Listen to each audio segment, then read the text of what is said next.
말이죠. 맞아 봅시다. 728페이지 ISLM BP 모형이에요. 이른바 개방 거시 모형인데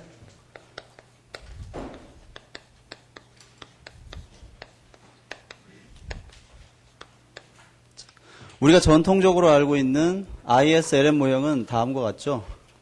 이자율과 소득 평면에서 우상향하는 LM 곡선과 우하향하는 IS 곡선이 만나는 점에서 뭐가 결정되는 거야? 균형 이자율과 균형 국민소득이 결정된다. 이게 ISLM 모형이어서 기억나십니까? 이때 IS 곡선의 의미가 뭐야? 화폐시장 다시 IS 곡선의 의미가 생산물 시장의 균형을 나타내는 이자율과 소득의 조합이었어요. IS 곡선의 결정 요인들은 어떤 게 있었습니까? C, I, G, X-M 등등이었어요. 그렇죠? LM 곡선은 뭐야? 화폐 시장의 균형을 나타내는 이자율과 소득의 조합이야. LM 곡선 뒤에는 항상 뭐가 숨어 있다고? P분의 M, 실질 화폐가 숨어 있다고 그랬지. 따라서 이 둘이 만나는 점은 국내 생산물 시장과 국내 화폐 시장이 동시에 균형을 이루는 점이에요. 그런데 아쉽게도 이 점은 뭐나 알 수 있어? 알 수 없어? 지금 국제수지가 적자인지 흑자인지는 알 수가 없어. 그래서 여기에다가 국제수지의 균형, BP는 말이야 Balance of Payment의 약자야. 국제수지 균형의 의미예요. Balance of Payment, 국제수지가 균형을 이룰 수 있는 BP 곡선을 한 번 더 이렇게 그어주는 거야. 그러면 요 점은 뭐가 되는 겁니까? 국내 생산물 시장과 화폐 시장이 동시에 균형을 이루면서 국제시장에서 국제수지도 균형을 이루는 완벽한 균형점이 되겠죠. 우리가 IS하고 LM은 자세하게 봤으니까 이제 BP 곡선을 좀 자세하게 봐야 될 텐데 이자율과 소득 평면에 일반적으로 우상향하는 BP 곡선을 이렇게 그리면 왜 BP 곡선이 이렇게 생겼을까? 그걸 한번 확인해 볼게요. 우리 책에서는 수식으로 도출했는데 전혀 그럴 필요 없습니다. 수식은 몰라도 돼. 여기 봐봐. BP 곡선이 왜 우상향하냐 하면 이자율이 지금 여러분 봐. 이렇게 이자율이 요 점에서 요거 A점에서 B점으로 변할 때 이자율이 상승했지. 이자율 상승하면 아까 여기 있네. 국제수지에서 이자율이 커지면 어떻게 된가요? 자본수지가 증가하지. 그러면 국제수지가 흑자로 바뀔 거 아니야. 그럼 균형을 이루려면 얘가 국제수지가 균형이 되려면 자본수지에서 생긴 흑자를 경상수지가 마이너스로 깎아먹어줘야지 균형이 될 거 아닙니까? 그러면 이자율 A점에서 B점으로 움직일 때 이자율이 상승해서 자본수지가 흑자인데 경상수지가 적자가 되려면 우리나라의 수입이 증가해야 되겠지. 수입이 증가하면 수입이 증가하려면 우리나라의 국민소득이 증가해야 되는 거야. 맞지? 그래서 BP 곡선은 일반적으로 우상향하는 형태를 띄어요. 됐습니다. 그 다음 우리가 IS와 LM의 상방과 하방의 의미를 공부한 적이 있지. 자, IS와 LM의 상방은 다 뭐야? 초과 공급, 아래쪽은 초과 수요였어. 그렇다면 BP 곡선의 A점이나 B점은 모두 국제수지가 균형이니까 이런 점, C점은 국제수지가 흑자 아니면 적자겠지. 그치? 자, C점이 흑자이고 D점이 적자일까요? D점이 흑자고 C점이 적자일까요? 이건 찍어봐야 되는 거지 우리가. 한번 질러보기로 했잖아. 그치? 무조건. 자네가 해야 되겠지? 앞에 있으니까. 네, 충고인데 힌트인데 말이지. 마음이 가는 대로 정하면 맞을 것 같아. 자, 여기가 국제수지 흑자일까? 여기가 국제수지 흑자일까? 여기 놀았단 말이지. 또 맞췄단 말이지. 우린 지금은 다 맞아. BP 곡선 상방이 뭐야? 국제수지 흑자, 하방이 적자야. 자, 왜 그런지 볼게. 왜 그런지가 중요하겠지? 국민소득이 Y0일 때, 국제수지가 균형을 이루려면 이자율이 얼마가 돼야 돼? R0이어야 되는데, C점에서는 바람직한 이자율보다 이자율이 너무 높잖아. 바람직한 수준보다 이자율이 너무 높으면 자본수지가 지나치게 흑자가 될 거 아니야? 맞습니까? 그래서 국제수지가 위쪽이 흑자, 아래쪽이 적자가 되는 거야. 써보면 BP 곡선 상방이 국제수지 흑자를 나타내고 BP 곡선 하방이 국제수지 흑자를 나타내요. 됐죠? 이때 예를 들어서 환율이 상승했어요. 마샬 러너 조건이 성립한다고 가정하면 국제수지가 흑자로 바뀌겠지. 다시 지금 현재가 국제수지 균형이야. 현재 균형인데 그때 추가적으로 환율이 상승했어. 즉 원화가 평가절하됐습니다. 만약에 마샬 러너 컨디션이 성립한다면 경상수지가 흑자로 돌아서는 바람에 총 국제수지도 흑자로 바뀌겠지. 그러면 이 BP 곡선이 움직여요. 문제는 왼쪽으로 움직일까? 오른쪽으로 움직일까가 문제야. 자 봐. 국제수지 흑자 규모가 커지면 BP 곡선 위쪽의 면적이 커져야 되겠어? 아래쪽 면적이 커져야 되겠어? 위쪽 면적이 커져야 돼요. 따라서 국제수지의 흑자가 커지면요. BP 곡선은 오른쪽으로 이동해. 거꾸로 국제수지 적자가 커지면 BP는 왼쪽 또는 위쪽으로 이동한다. 그렇게 기억하시면 돼요. 그렇다면 아까 IS 곡선의 이동 요인은 C, I, G, X, M 등등이었지. BP 곡선의 LM 곡선의 이동은 P와 M이었잖아. 그럼 BP 곡선의 이동 요인은 뭘까요? 당연하지. 뭐야? 환율이지, 환율. 이자율은 돼, 안 돼? 왜 안 돼? 이자율이 변하면 곡선 자체는 변하지 않고 곡선 상에서만 변화가 생길 테니까 얘는 빠져야 되는 것이지. 이렇게 기억하시면 좋아요. 그 다음 BP 곡선의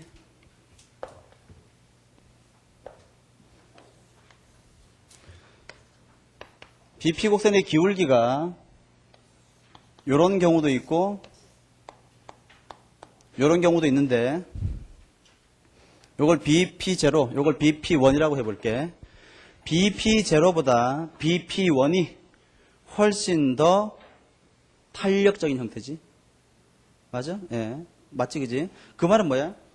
얘보다는 얘가 이자율 변화에 더 민감하단 말이지. 뭐가? 국제수지가 더 민감하다. 그 말이야. 그 말은 동일한 이자율이 변했을 때 자본수지가 변동하는 폭이 큰 게 BP0야? BP1이야? BP1이야. 그 말은 국가 간의 자본이 이동하는 속도가 더 빠른 것이 BP1이고 국가 간의 이동 속도가 느린 것이 BP0야. 그건 왜 그런가 하면 말이에요. 여러분 이렇게 한번 생각해 보세요. 원래 여기서 이자율이 R0였는데 이자율이 R1 수준으로 증가할 때 둘 중에 어떤 경우에 국제수지에 미치는 효과가 더 큰 거야? 이 경우에 더 효과가 크단 말이야. 따라서 우리는 이런 경우를 국가 간 자본의 이동성이 낮은 경우고 이런 경우를 국가 간의 자본의 이동성이 높은 경우다. 그렇게 얘기해요. 당연한 거야, 그지? 그러면 만약에 시험 문제에서 이러이러 할 때의 효과를 구하라 해놓고 제일 끝에 단 국가 간 자본 이동은 완벽하다라고 말하면 BP가 어떤 형태란 얘기야? 수평선이라는 얘기지. 두 번째, 국가 간 자본 이동은 없다. 그럼 뭐야? BP가 수직이다. 그런 뜻이에요. 예. 일반적으로 시험 문제를 낼 때는 BP가 수평인 완전 자본 이동성을 주로 많이 가정해요. 하지만 최근의 특징은 BP가 일정한 기울기를 가지는 경우를 가지고 좀 어렵게 묻는 추세인데 그게 어디에 있냐 하면 732페이지와 733페이지에 나와 있는 것들이에요.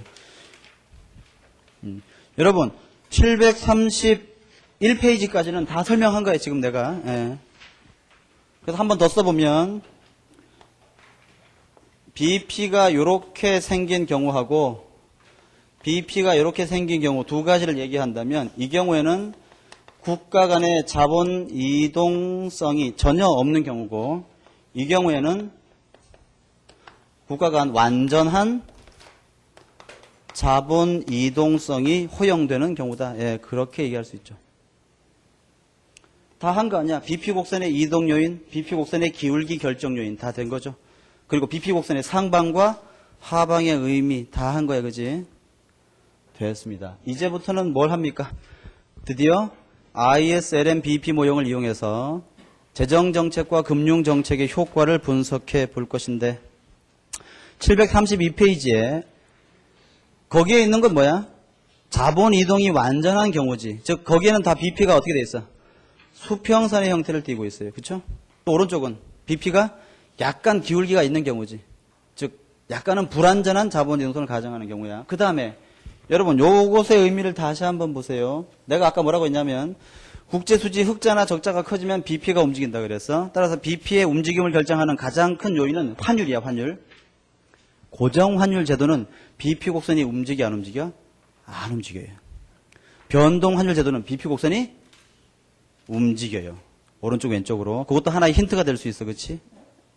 자, 먼저 우리 교재 732페이지에 있는 완전한 자본 이동성을 한번 보고 불완전한 자본 이동성을 따로 한번 볼게요. 첫째, 그래서 여러분 책에 다 있잖아. 그지? 지금은 제가 필기하는 걸 쓰는 것보다 말이야 책에 있는 거하고 비교하면서 자기가 이해하는 게 훨씬 더 중요해. 재정정책의 효과를 볼 텐데 첫 번째 고정환율 제도인 경우야. 자, R, Y입니다. 지금은 완전 자본 이동성 가정할게. 자, 완전한 자본 이동성. 그럼 BP가 수평선의 형태죠. 우상향하는 LM 곡선과 우하향하는 IS 곡선 하에서 요점이 최초의 균형점 E0, 여기가 최초의 국민소득 Y0. 물론 이자율은 현재 고정되어 있지. 왜? BP가 수평이니까. 이때 정부가 확대 재정정책 펼치니까 IS가 오른쪽으로 IS1으로 이동했습니다. 이때 1차적으로 생긴 국내 균형점은 이 원점이고 이때의 국민소득은 Y1인데 이 원점은 국내 생산물 시장과 화폐 시장이 모두 균형이지. 그런데 BP 곡선 상방에 위치하고 있지. 국제수지가 흑자지. 흑자. 왜 흑자야? 바람직한 수준보다 너무 이자율이 높으니까 외국으로부터 자본이 대거 유입되고 있는 거야. 게다가 자본 이동성이 완전하니까 유입되는 속도는 엄청 빠르게 들어오는 거죠. 지금 막 들어와. 이 다음부터 중요해. 잘 들어봐. 외국으로부터 대거 자본이 유입돼서 국제수지가 흑자인 상태니까 국내의 달러가 희소해 풍부해. 굉장히 풍부하지. 달러가 풍부하니까 환율이 하락하려고 하는 효과가 발생하지. 근데 여기에서 말이야. 여기서 환율 하락의 욕구가 환율이 하락하려는 욕구가 발생하는데 여기가 지금 제도가 어쩐 제도야? 고정환율 제도니까 환율 하락을 못하도록 막겠지. 어떻게 막아? 중앙은행이 시장에 개입해서 그 풍부해진 달러를 다 사들이겠지. 시중의 달러 양을 줄일 거야. 달러를 사들이고 대가로 뭘 풀어? 통화량을 풀어야 돼. 할 수 없이. 본원 통화량이 증가하니까 통화량은 통화승수 곱하기 본원 통화만큼 쫙 증가해가지고 통화량이 증가해요. 통화량이 증가하면 뭐가 움직여? LM 곡선이 2차적으로 움직여요. 그러니까 요게 1번으로 한 번 움직였고 LM이 오른쪽으로 한 번 더 움직입니다. LM1으로. 요게 어때? 요게 2번 효과지. 그래서 최종적인 국민소득의 균형점은 이 투점까지 움직여서 요 점에서 IS와 LM과 BP가 모두 균형을 이루게 되고 이때 국민소득은 Y2까지 매우 크게 증가하는 것이야. 그러니까 재정정책은 어떤 제도에서? 고정환율 제도에서 매우 효과가 커요. 그 다음 이번에는 변동환율 제도 하에서 재정정책의 효과를 한번 볼게요. 자, R, 여기에 Y. 자, 수평의 BP, 자본 이동성은 완전하죠. LM, 여기에 IS, 최초의 균형점은 E0, 여기에서 국민소득이 Y0야. 첫째, IS 곡선이 오른쪽으로 이렇게 이동했죠. 1번, 그치? 이동했어. 새로운 균형점은 이 원점이야. 이 원점에서는, 잘 봐요. 이 원점에서는 국내 생산물 시장과 화폐 시장이 균형이야. 그런데 국제수지가 흑자야. 국제수지가 흑자니까 어때? 흑자의 이유가 뭐라고 그랬어? 이자율이 너무 높은 수준이니까 달러가 막 물밀듯이 들어오는 거야. 국내에 달러가 풍부해져요. 달러가 풍부해지니까 환율이 하락하려는 압력이 발생하지. 환율이 하락하려는 압력이 발생하는데 변동 환율 제도니까 얘를 막아 안 막아? 안 막지. 그냥 하락하도록 놔둡니다. 이제부터가 문제지. 어떤 일이 벌어져? 환율이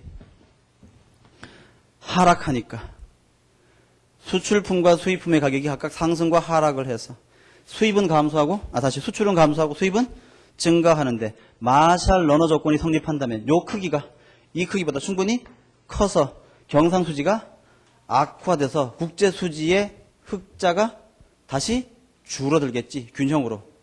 그래서 그럼 여기서 지금 뭐가 발생한 거야? 여기서 수출이 감소하고 수입이 증가했지. 수출 감소와 여기서 수출 감소와 수입 증가가 발생하면 여기서 어떤 곡선이 움직여? 그렇죠. 여기 보시면 IS 곡선은 요와 같은 이동 요인을 가지고 있잖아. 그러니까 요런 효과 때문에 다시 IS가 원래대로 되돌아갑니다. 이렇게. 예. 그래서 국민소득은 원래 Y0에서 변화가 없는 것이에요. 그러니까 재정정책은 변동 환율 제도 하에서는 거의 효과가 없어요. 특히 자본 이동이 완전한 경우에는 전혀 효과가 없습니다. 쫓아오세요. 두 번째, 금융정책의 효과인데요. 첫째, 만약에 고정환율 제도를 실시하고 있다면 어떻게 될까요? R과 Y 평면에 수평의 BP, LM, IS 이 점에서 E0, 국민소득이 Y0. 이때 금융정책이니까 LM이 오른쪽으로 이렇게 이동했겠지. 요게 1번 효과야. 이때 새로운 국내 균형점은 이 투점인데 이 투점에서는 국내 생산물 시장과 화폐 시장의 균형을 이루고 있지만 BP 곡선 하방에 있으니까 국제수지가 적자야. 국제수지가 적자인 이유는 뭡니까? 이자율이 바람직한 수준보다 너무 낮으니까 급격하게 외국으로 자본이 빠져 나가는 거지. 자본의 유출이 급격하게 발생하고 있어. 국내의 달러가 점점 희소해지겠지. 달러가 귀해져요. 달러 가치가 상승해. 달러 가치가 상승하면 환율이 상승하려는 환율 상승의 압력이 발생하는데 이게 지금 고정환율 제도이니까 얘가 상승하지 못하도록 막을 거 아니야. 어떻게 막습니까? 지금 환율이 상승하는 이유가 뭐야? 시중에 너무 달러가 부족하기 때문이지. 그걸 메꿔줘야 될 거 아니야. 어떤 방식으로? 중앙은행이 개입해서 달러를 내다 팔아버리는 거지. 이렇게 보충해 주는 거야. 부족한 달러를 매각해버리면 환율 상승을 막을 수가 있어요. 근데 환율을 매각하는 과정에서 대신 뭐가 줄어들어? 국내 통화량이 중앙은행으로 다시 흡수되는 거야. 시중의 통화량이 감소해요. 통화량 감소는 뭘 움직여? LM 곡선을 다시 왼쪽으로 움직여요. 이렇게. 여기 2번 효과야. 그래서 금융정책은 고정환율 제도 하에서는 거의 효과가 나타나지 않아요. 왜 그런 거야? 아까 했잖아. 왜? 고정환율 제도 하에서는 화폐정책 또는 금융정책의 독자성이 완전히 상실되기 때문에 그런 거야. 마음대로 운용할 수가 없기 때문에 그런 거죠. 두 번째, 변동환율 제도의 경우인데 Y, R, 수평의 BP, 이자율, LM 곡선과 IS 곡선, 최초의 균형점 E0, 이때의 국민소득을 Y0. 첫째, 정부의 확대 금융정책으로 LM 곡선이 오른쪽으로 한번 이렇게 1번 이동했죠. 새로운 균형점은 이 원점인데 이때의 국민소득이 Y1이야. 이 원점은 국내 생산물 시장과 화폐 시장은 균형이지만 국제수지가 적자지. 왜? 자본이 유출되는 바람에.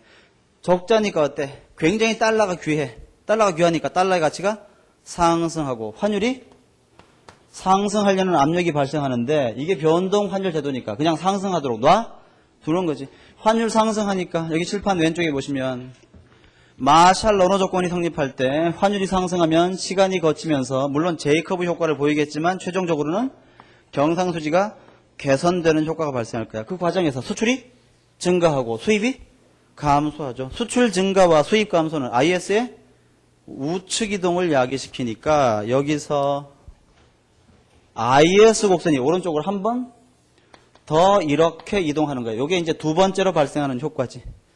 그래서 최종적인 균형점은 E2점이 되고 여기서는 국민소득이 Y2까지 매우 크게 증가하는 거야. 그러니까 변동환율 제도는 금융정책 하에서 매우 효과가 강력하다. 예, 그렇게 기억하실 수 있어야 돼요. 그 다음에 오른쪽 페이지 733페이지 보시면 자본 이동이 어느 정도 불완전한 경우가 있는데 시험 문제를 쉽게 내면 왼쪽 페이지처럼 내고요. 시험 문제를 약간 어렵게 내고 싶으면 오른쪽 페이지 지금 우리가 하려는 것처럼 그렇게 낼 텐데 사실상 결론은 다르지 않아요. 똑같아요. 즉 재정정책은 고정환율 제도 하에서 효과가 크고 금융정책은 변동환율 제도 하에서 효과가 크다라는 결론은 달라지지 않는데 다만 뭐야? 상대적인 증감 효과만 약간 달라질 뿐이에요. 해야겠네. 자, 합시다. 요거. 그래서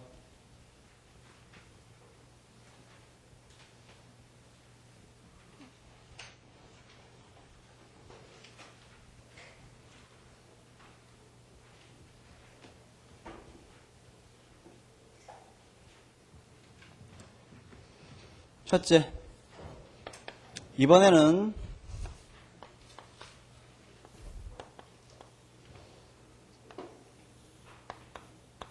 약간 기울기를 가지는 BP 곡선을 그려볼게. 자, 요때가 최초의 균형점 E0, Y0. 얘가 BP가 기울기를 가진다는 말의 의미는 뭐야? 불완전하지만 자본의 이동이 어느 정도는 가능하다. 그런 뜻이야. 자, 재정정책이죠. 정부의 확대 재정정책으로 IS 곡선이 오른쪽으로 이렇게 이동했습니다. 요게 1번 효과야. 그럼 새로운 균형점은 어디가 돼? 2점, 이 원점이 되겠지. 이 점에서의 국민소득이 Y1인데 이 원점에서는 IS와 LM이 즉 생산물 시장과 화폐 시장의 균형이지만 BP 곡선 위에 존재하고 있으니까 국제수지가 지금 현재 흑자야. 현재 흑자 그치? 국제수지가 흑자야. 국제수지가 흑자라는 말은 달러가 너무 풍부하다 그 말이지. 이 풍부한 달러 때문에 달러 가치가 하락하면 환율이 하락하려고 하는데 여기서 환율의 하락 움직임이 보이는데 이걸 고정환율이니까 하락하지 못하도록 막겠지. 막으려면 어떻게 하는 거야? 풍부한 달러를 중앙은행이 흡수해야 될 거 아닙니까? 흡수하는 과정에서 달러를 매입하면 뭘 풀어야 돼? 통화량을 풀어야 되겠지. 통화를 푸니까 어때? LM이 우측으로 이동하는 거야. 그래서 얘가 오른쪽으로 한 번 더 요렇게 LM1으로 이동하죠. 이게 바로 이제 2번, 두 번째 발생하는 효과지. 요 점이 E2점이 되면 여기에서의 국민소득이 Y2. 여전히 어때? 고정환율 제도 하에서는 재정정책이 효과가 좋아요. BP는 왜 안 움직였어? 그렇지. 환율 고정돼 있으니까 안 움직였다 그 말이야. 이번에 변동환율을 볼게요. YR IS, LM, BP. 최초의 균형점이 E0, 여기서 Y0. 정부의 확대 재정정책의 효과로 IS가 이렇게 오른쪽으로 이동했습니다. 1번. 그럼 요 점이 어때? 이 원점이야, 그치? 이 원점에서는 국내 생산물 시장과 화폐 시장의 균형이지만 국제수지가 흑자지, 흑자. 흑자니까 달러가 너무 풍부해. 달러 가치가 하락해요. 환율이 하락하려는 움직임을 보이는데 그냥 하락하도록 놔두는 거지. 자, 환율이 하락했어. 환율이 하락하면 어떤 일이 벌어져? 경상수지가 악화돼. 왜 그래? 수출이 감소하고 수입이 증가해. 그래서 뭐가 움직입니까? IS 곡선이 왼쪽으로 움직여요. 왼쪽으로. IS가 왼쪽으로 움직이면서 동시에 잘 봐. 환율이 하락했으니까 국제수지에 흑자가 커져 적자가 커져? 환율이 하락했으니까 국제수지가 개선되는 거야 악화되는 거야? 악화되는 거지. 그 말은 아까 여기서 흑자의 면적이 커지는 거야 적자의 면적이 커지는 거야? 적자의 면적이 더 커져야 되니까 BP가 덩달아 왼쪽으로 이동하는 거야. 왜? 환율 움직였잖아. 환율. 그치? 그래서 요 상태에서 말이야 IS가 다시 왼쪽으로 요렇게 움직이고요. BP는 왼쪽으로 요렇게 움직여요. 요게 BP 다시고 얘가 IS2야. 그러니까 IS는 어떻게 됩니까? 오른쪽으로 움직였다가 다시 요렇게 회귀하는 거고 BP는 요렇게 움직이는 거지. 이해가십니까? 예.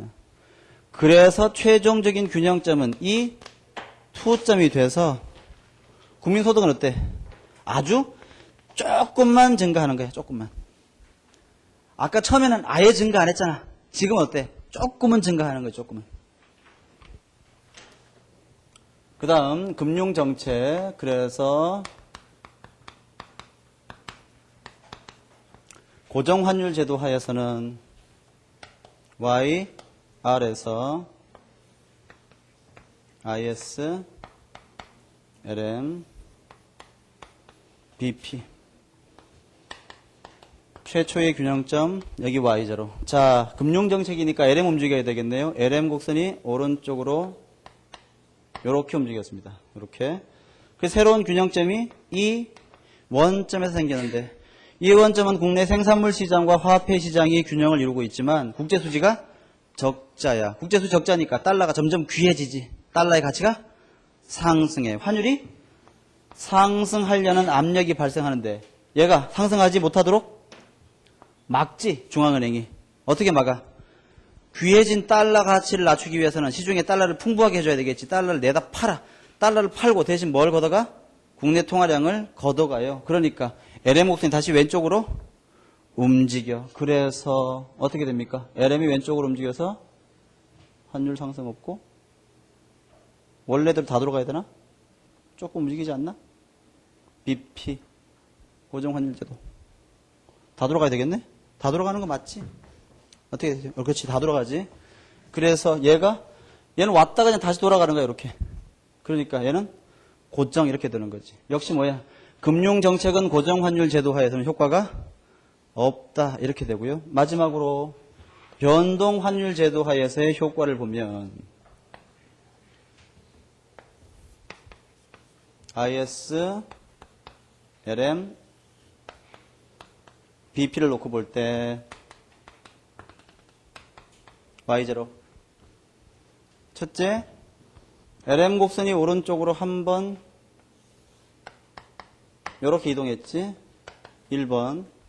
새로운 균형점이 이 원점인데 이 원점에서는 국민소득이 Y1이고 이 점에서는 생산물 시장과 화폐 시장은 균형이지만 BP 곡선 하방에 있으니까 국제수지가 적자야. 적자라는 말은 달러가 귀하다 그 말이지. 적자니까. 달러가 귀하니까 달러 가치가 상승해. 환율이 상승하려는 압력이 발생하는데 변동 환율제니까 그냥 상승하도록 놔두는 거지. 환율 상승하면 어떻게 됩니까? 첫째, 수출이 증가하고 수입이 감소해서 IS가 오른쪽으로 움직여요. 게다가 국제수지의 개선, 환율 상승 때문에 국제수지 흑자폭이 더 커지니까 BP가 오른쪽으로 동시에 이동해. 그래서 BP는 오른쪽으로 이렇게 BP 닷으로 움직이고 IS도 오른쪽으로 IS1으로 움직여서 최종적인 균형점은 이 2점이 되고 여기에서는 국민소득이 Y2가 돼서 매우 크게 증가하겠지. 이게 이해가 다 가셔야 돼요.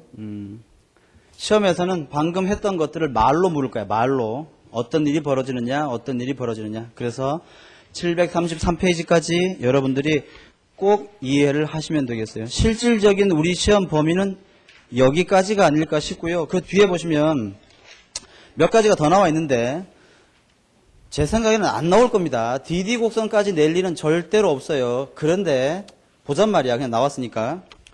자, 마지막입니다. 734페이지에 개방 거시경제하에서 대내 균형과 대외 균형이 있는데 대내 균형은 국내 시장의 균형을 말하겠죠.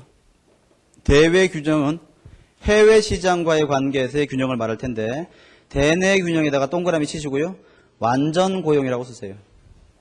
일반적으로 대내 균형이라고 하면 국내 시장에서의 완전 고용을 의미해.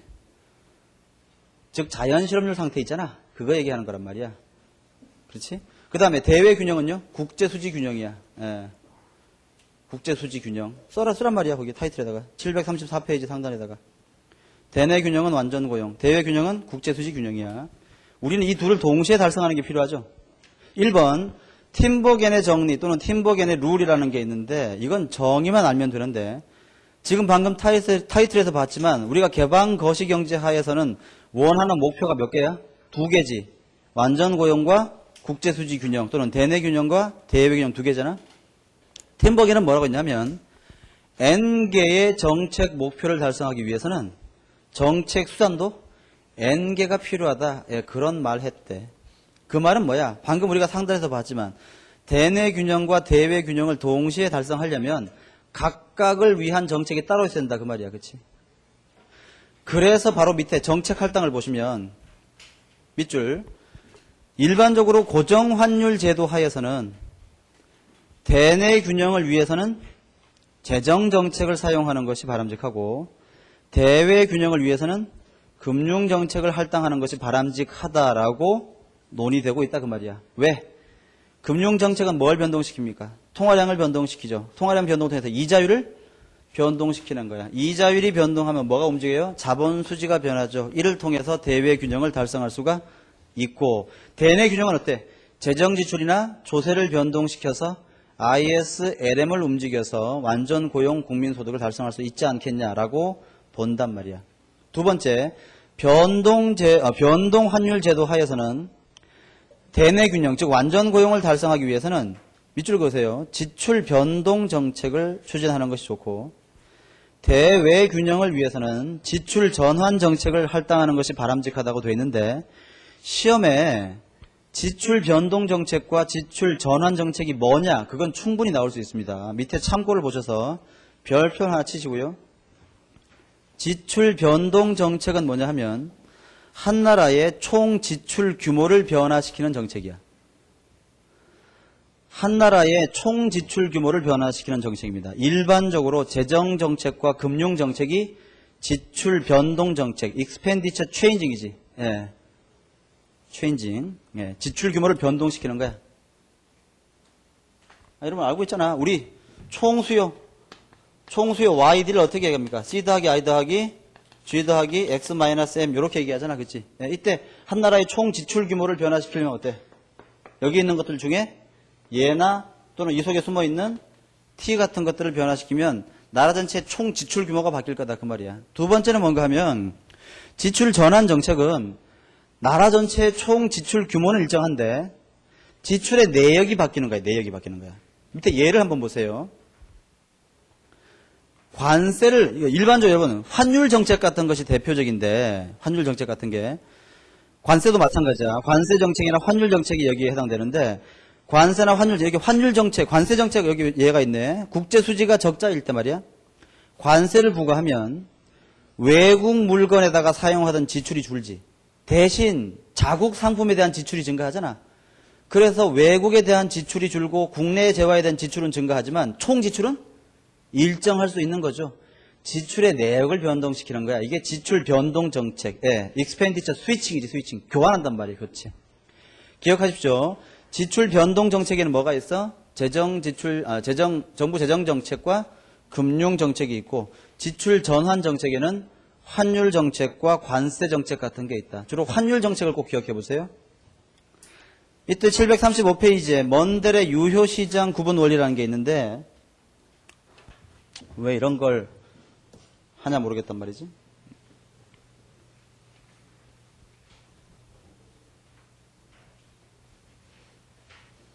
옛날에 아주 옛날에 몇 번 나온 적이 있어요. 한두 번, 진짜 한두 번. 예. 그것 때문에 말이야 책에 실려 있는 건데 편안한 마음으로 봅시다. 먼저 뭐라고 얘기하냐면 세로축에 있는 것이 뭐야?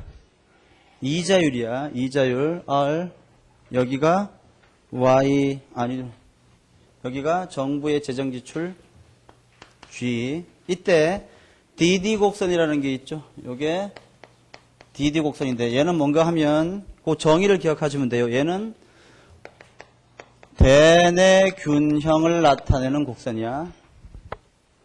자, 봐. 전혀 어려운 거 아닙니다.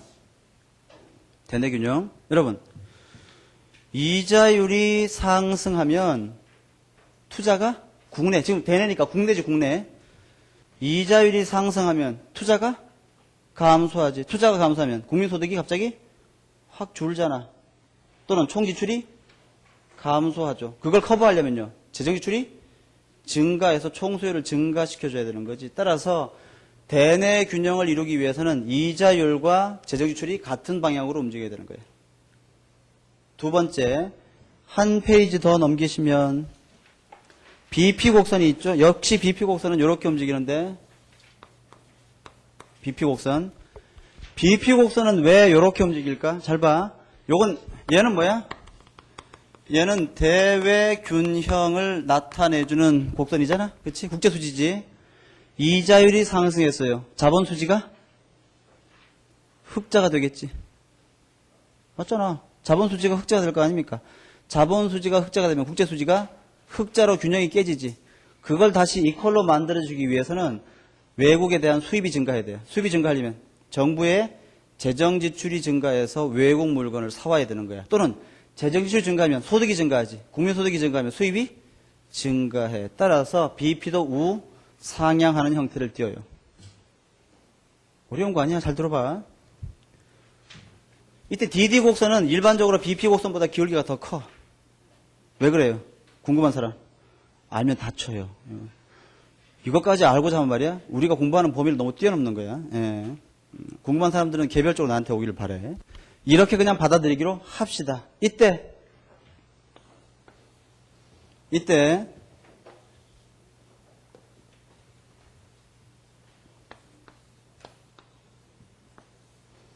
이자율과 재정지출. 자, 여기 봐봐. 국내 대내 균형을 나타내는 DD 곡선. 자, 여기 상방과 하방의 의미가 중요한데, 그러니까 여러분 이게 시험에 안 나오는데 나오면 이걸 묻는단 말이야. 이건 알아야 돼. 기왕 할 거면 말이야. 잘 봐. 여러분 주어진 이자율 수준에서 이쪽하고 이쪽 중에 정부 재정지출이 이쪽이 지나치게 크지. 정부의 재정지출이 지나치게 크면 물가는요.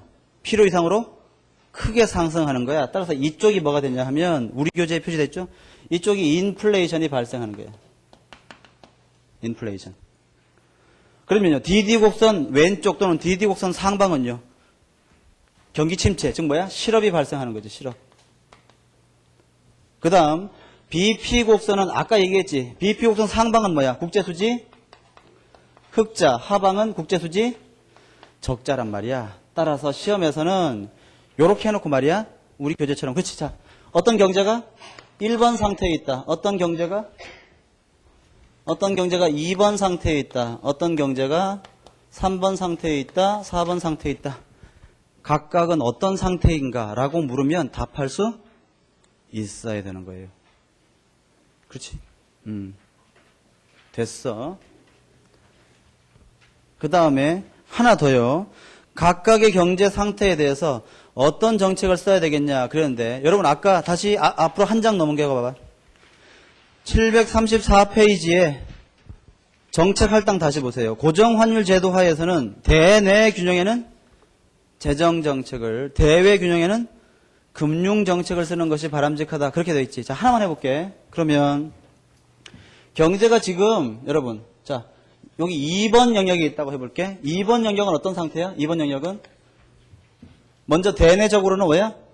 인플레이션이 발생하고 있고, 그렇지? 대외적으로는 국제수지 흑자가 발생하고 있는 거 아니야? 그러면 얘를 이 균형점으로 이동시키려면 첫째, 얘를 DD 곡선으로는 이쪽으로 이동해야 되고 BP 곡선으로는 이쪽으로 이동해야 되겠지. 맞습니까? 자, 첫째 2번 상태 해결이야. 요거 해결하려면 어떻게 해야 되는 거야? 먼저 인플레이션을 해결하기 위해서는 대내적으로 정부의 재정지출을 그렇지. 재정지출을 줄이면 돼. 맞지? 그 다음 국제수지 흑자를 줄이기 위해서는 금융정책은 여러분 흑자를 줄이려면 적자가 나게 해야 되잖아. 돈이 빠져나가게 해야 되는 거야? 들어오게 해야 되는 거야? 빠져나가게 해야 되는 거야. 빠져나가게 하려면 이자율을 높여야 돼? 낮춰야 돼? 낮춰야 되는 거지. 이자를 낮추려면 통화량을 증가시켜야 되는 거지. 통화 공급을 증가시키는 금융정책 펼치면 될 거란 말이야. 그렇게 얘기할 수 있으면 돼요. 그래서 737페이지 하단에 보시면 박스 있죠. 경제 상태와 정책 조합 있잖아. 그걸 여러분들이 나중에 시험 보시기 전에 지금 미리 할 필요도 없어. 시험 보기 전에 한번 읽어보고 그렇겠네 라고 판단할 수만 있으면 됩니다. 이것 말고는 시험에 나올 이유가 없는 것이에요. 됐죠? 진짜 마지막으로 737페이지 하단에 보시면 이 필요 없는 건데 말이야. 자꾸 이게 이번에는 똑같은 DD 곡선과 BP 곡선인데 평면을 달리 해가지고요. 여러분 하다 보니까 화가 날라 그러는데 이거 응? 잘못했네. 보지 마세요. 그럴걸. 자, 이번에는 환율과 재정지출 평면에다가 DD 곡선과 BP 곡선을 그리는데 먼저 여러분 BP 곡선은 이와 같은 우상향의 형태를 띠죠. 이게 바로 뭐야? 대외균형을 나타내는 것인데 왜 그런가 하면 환율이 상승하면 다시 이거부터 할게. 재정지출이 증가하면 국민소득이 증가하지. 그럼 외국에 대한 우리나라의 수입이 증가하잖아.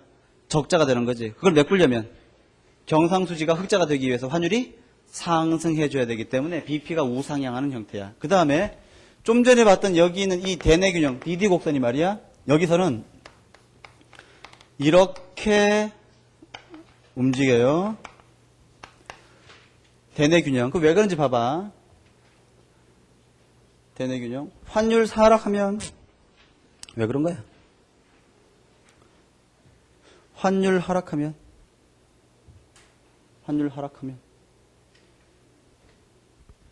재정지출이 증가하면 국내 시장에 그렇지.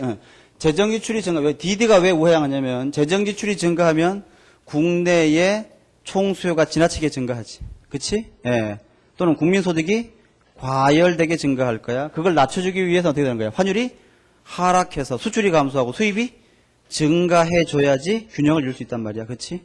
우하향하는 거야. 힌트인데 이자율과 환율은요 반대 방향으로 움직이는 경우가 많아요. 예. 대내 균형으로 볼 때는. 그래서 요럴 때 이때도 똑같아. 이제 이 점을 1번 상태, 이 점을 2번 상태, 요 점을 3번 상태, 요 점을 4번 상태 이렇게 할 때 우리가 똑같이 이제 아까 BP 곡선 상방은 국제수지 흑자, BP 곡선 하방은 국제수지 적자일 거고 그 다음에 우하향하는 DD 곡선에서 여기 환율, 여기에 재정지출, 여기 상방은 뭐가 되는 거야? 여러분 잘 봐요. 동일한 환율에서 이쪽하고 이쪽 중에 이쪽은 정부 지출이 지나치게 많지. 그러니까 국내적으로 경기가 과열이야, 침체야. 과열 아닙니까? 이쪽이 뭐야? 인플레이션이 발생하는 상태고 여기가 실업이 발생하는 상태이단 말이야. 그러니까 또 여기도 한번 해볼까? 여기 2번이라면 어떤 상태입니까? 먼저 대내적으로는 어때? 대내적으로는 똑같은 거 아니야? 그러면 이거? 아, 다른 거구나. 대내적으로는 인플레이션이 발생하고 있고 대외적으로는 국제수지 적자 맞지? 네, 적자가 발생하고 있는 상태니까 이런 경우를 해결하기 위해서는 우리가 어떻게 해야 됩니까? 다시 앞으로 한 장 넘겨보세요. 여기 지금 환율을 명시적으로 고려했다는 건 뭐예요? 환율이 변한다는 얘기 아닙니까? 환율이 변한다는 얘기는 지금 현재 환율 제도가 변동환율 제도라는 얘기인데 734페이지의 정책활당 하단에 보시면 변동환율 제도 하에서는 대내 균형을 위해서는 지출 변동 정책을, 그치? 대외 균형을 위해서는 지출 전환 정책을 쓰는 것이 바람직하다. 근데 아까 지출 변동 정책에는 어떤 게 있어? 재정 정책과 금융 정책, 지출 전환 정책은요. 환율 정책 같은 것이 주요한다 그랬지? 맞아요, 그렇지? 그럼 다시 앞으로 돌아와서